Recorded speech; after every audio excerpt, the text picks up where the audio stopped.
तारिक चौधरी, क्या कोई ये बात सामने आई है? कल फुल कोर्ट इजलास तलब किया गया है चीफ जस्टिस की जानिब से।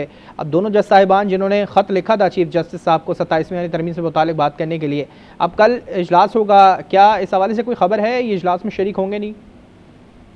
देखिए, जब एक शख्स ने, एक फर्द ने, एक ऑनरेबल जज ने इस्तीफा दे दिया है और इस्तीफा देने के बाद मेरा नहीं ख्याल कि फिर मुस्तफ़ी होने के बाद उनके पास कोई जवाज़ होगा शिरकत करने का, और ना ही मेरा आईनी और कानूनी इल्म तो नहीं है। लेकिन मैं ये बात जरूर कह सकता हूँ कि इस्तीफा देने के बाद अब ये दोनों मौजूद हज़रात जो हैं वो चूँकि कोर्ट का हिस्सा नहीं है, तो लिहाजा उनको वो उसमें शिरकत नहीं करेंगे।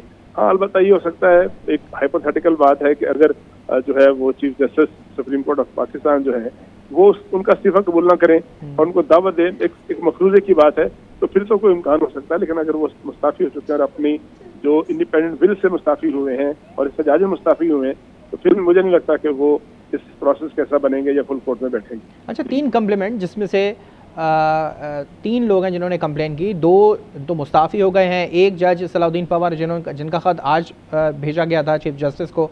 अब कल इजलास होना है। अभी जिस तरह से आपने कहा कि मे बी पॉसिबल हो सकता है कि अभी एक्सेप्ट ना हो और उनको कह दिया जाए इजलास में शिरकत होने के लिए, अगर नहीं होते हैं तो उसके बाद क्या फेस होगा उस इजलास का? फिर देखिए, फुल कोर्ट जो है ना, फुल कोर्ट तो किसी भी सुप्रीम कोर्ट की जो प्रेजेंट जो स्ट्रेंथ होती है उसको उस पर मुतय्यन होती है, उसके साथ डिटरमिन होती है।